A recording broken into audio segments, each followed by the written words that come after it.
the reinvention of pension. Hello, and welcome to the Mark and Pete Show. The age at which most people start to receive the state pension has now officially hit the age of 66.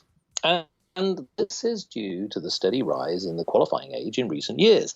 Now, men and women born between the 6th of October 1954 and the 5th of April 1960 will start receiving their pension on their 66th birthday. Are you paying attention? Well, indeed, but those born after that, there will be a phased increase in the state pension age to 67 and eventually 68. But no, are you paying attention even more? Anyone born after 1977 won't get their state pension until they are 68, and many reckon that the age will be over 70 by 2035. Well, my word, that just seems like the reinvention of pension. The UK government's intention for an extension to the state pension has caused much dissension and misapprehension. So if you've paid attention to the suspension of this old convention, the retirement reinvention is beyond comprehension. Is that clear? Clergyman Pete, Very I clear, ask thank you. Clear as when mud. do you consider, if you can work it all out, when you might retire? Well, in the Church of England, we have this idea of a retiring collection. You get paid, get to be paid on your way out as they kick you out. Well, I think when I think that I'm going to retire, well, under what you've just said, I guess it's going to be later than when I'm 66. Indeed. So. That's for sure. But within the Church of England, at the moment, you're expected to retire at 65, but you don't actually have to leave until you're 70. So many people do stay until they're 70 anyway. So I was thinking, well, I can stay working at least until I'm 70 in the Church of England. With my part-time job, but with my main job in broadcasting this podcast, I don't see any reason to retire ever. Well, unfortunately, many people... the salary is too good. Absolutely, the billions that Yes. you earn in this great venture of ours. But no, in all seriousness, as you probably gathered, it's getting rather complicated. Yes, Now, it is. in my view, I've got a very clear view on pensions. I think they're a con, and I'll tell you why.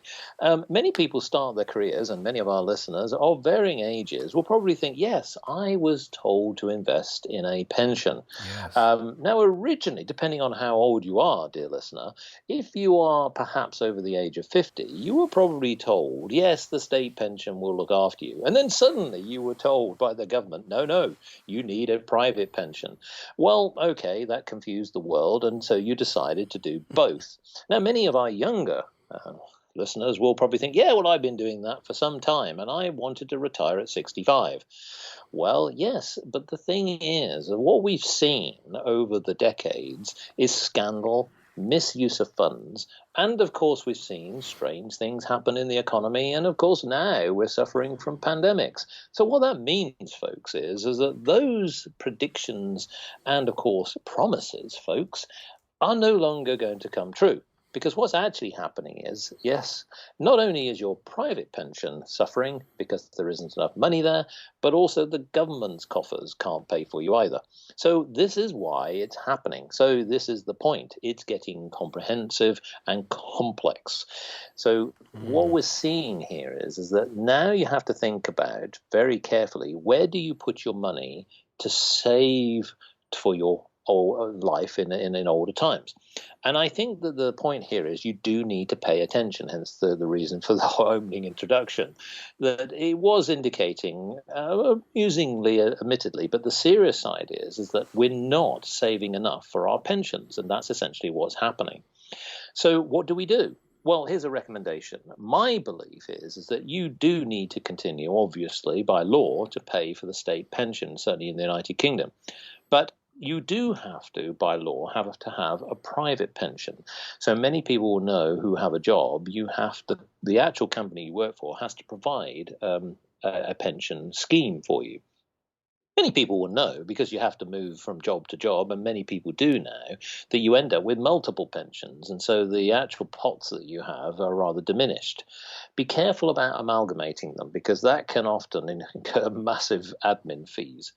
My advice is to think of other investments. Look at things of investing in property, shares, land, and other things, because at some point you will find that the pots of traditional pensions will not be enough, especially if you have to start retiring over the age of 70.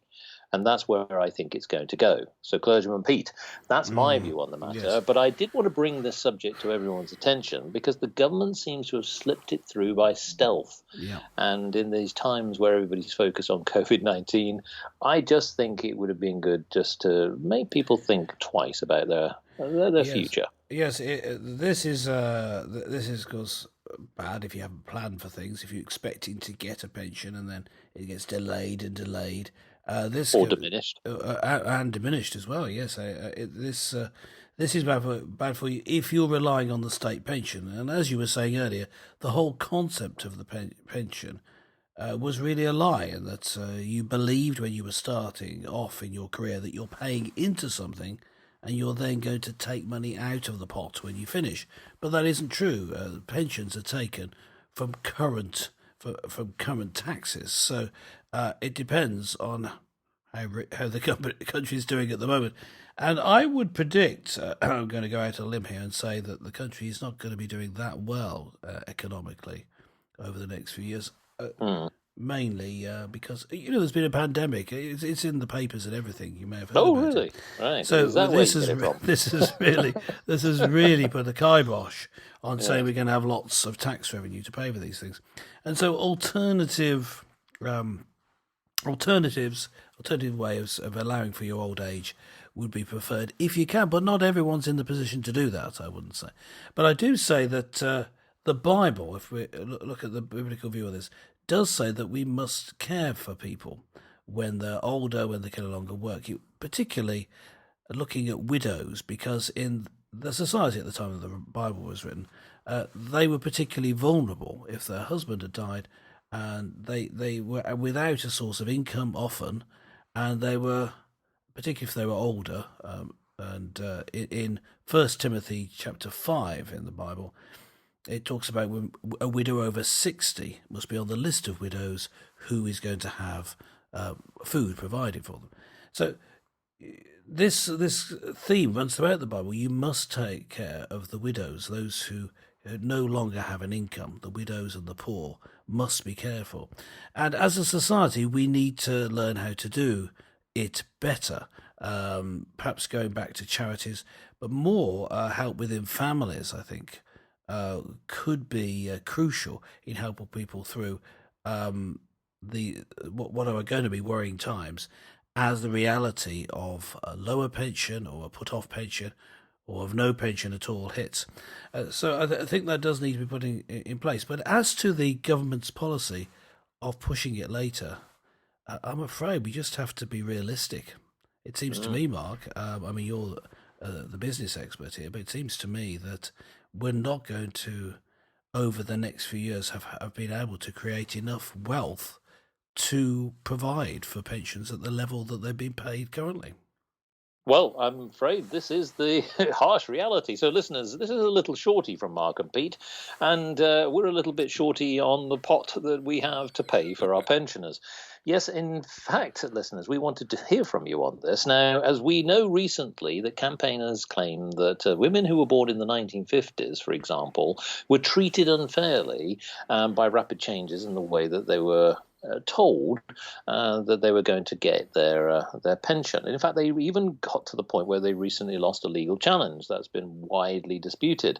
I think that there's going to be even more disputes as the story unfolds.